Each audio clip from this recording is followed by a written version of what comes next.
Hello folks, we come to the miscellaneous exercise. This is a part 1 video. They are here asking us to find out the functions as per whatever they have prescribed. So you have this first question, f of x is defined as 10x plus 7. You have to find out g of g from r to r such that g of f is equal to f of g and it is equal to identity, something like r inverse. And whenever we were doing r inverse, we have learned a trick. What was that trick? That this 10x plus 7, we will make it equal to y, and 10x therefore will become y minus 7 and x will become y minus 7 by 10. And then this is what we use it as a definition. That's how we have learned it. That's a trick. Okay, so our definition of g is going to be like that, and that will help us to show this. So we will write here as a solution, we will write define.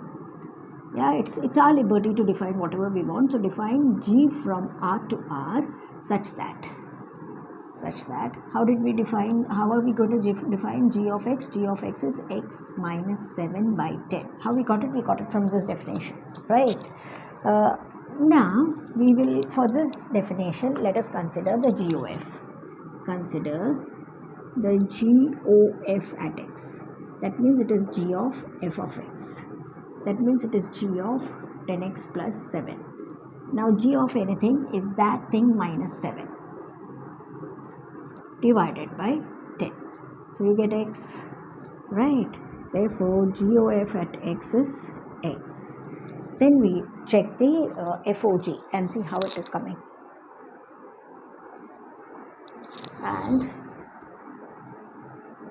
FOG at x is f of g of x. We know the g definition, it is x minus 7 by 10. So f definition is 10 times this plus 7. That's the definition of f. So what will happen? The 10 and 10 can cancel. You're getting x minus 7 plus 7. That will also cancel and you get x. So thus we have got for the given definition g of f at x is x and f of g at x is x, which is in turn I, the identity, because you're getting back the I of x. You're getting back the element, and that's what they have put, hence put. So that's how we found the function is x minus 7 by 7, g of x. That's a problem number 1. In problem number 2, they define a function from whole number to whole number in the particular way as we have shown it over here. You have to find the inverse. You have to find the inverse of this. So it is n minus 1 whenever n is odd, and it is n plus 1 whenever it is even. Like, for us to understand, let's try first draw the function and make ourselves understand, and then we will see how we can find the inverse. So it's like whole numbers, so 1, 2, 3, 4, 5, 6. 1, 2, 3, 4, 5, 6, 7, whatever. Now the even number goes to plus 1. So 0 plus 1, 1. The odd number goes to minus 1. 1 minus 1, 0. 2 goes to 3. 3 goes to 2. 4 goes to 5. 5 goes to 4. 6 goes to 7, and so on. I mean, that's how it is defined. Every even number goes to plus 1, and every odd number goes to minus 1. Now you have to find the inverse such that this one will go back to 0 and so on. That way you have to find. So define g from w to w such that g at n is something when n is odd, and it is something when n is even. Now we'll analyze it, how we can get this. So it's also 0, 1, 2, 3, 4, 5, 6. See, 0 has come to 1. Now this 1 should go back to 0. Okay, and 1 has gone to 0, but the 0 should go back to 1 because we started from 1, right? So if 1 has to go to 0, it has to go one number down, right? So odd numbers are going to go one number down, and even numbers are going to go one number up. Okay, let's check over here. Suppose say we have 2. 2 is even. So 2 should go to 3. Then only we start correctly. 3 going to 2, 2 going to 3. Check. And if at all you are starting with 3, then 3 is odd. So odd should go one number down 2, then only it is correct. 2 goes to 3, then 3 goes to 2. Just like what is the meaning of inverse is from where you start, you reach, then you go back to that same number from where you started. That is what is the meaning of inverse.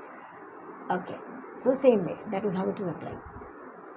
So this is how we are defining it, and that's how we are getting the function. If you want, you can show it here. G O f at n is g of f at n. Okay, so two cases, odd and even. Odd, even. So suppose say n is odd, then what is the f definition? It is n minus 1. So automatically that is going to be even. And even definition for G is n plus 1. That means whatever number you get plus 1. So it comes to n again. See how it was, f of n, where n is odd, will go to n minus 1.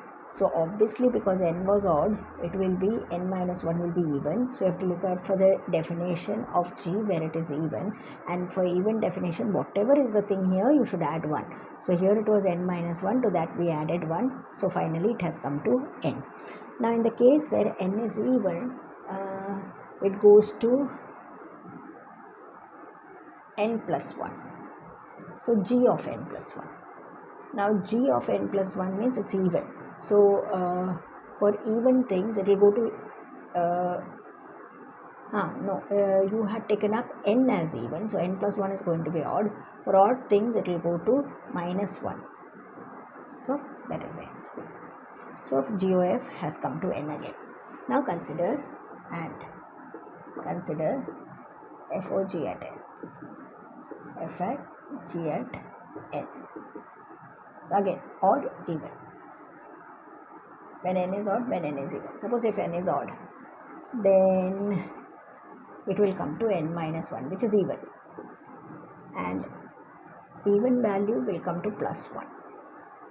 So that is n. Suppose n was even. If n was even, then G goes to n plus 1. So because n was even, n plus 1 will be odd. So according to the odd definition, it will be minus 1 comes to n. So in both cases, it's coming back to n. So thus, G O f at n is n, and f O g at n is also n. Okay, this is how we figure it out, and we'll show that this is how, whatever we have defined, that's a correct inverse.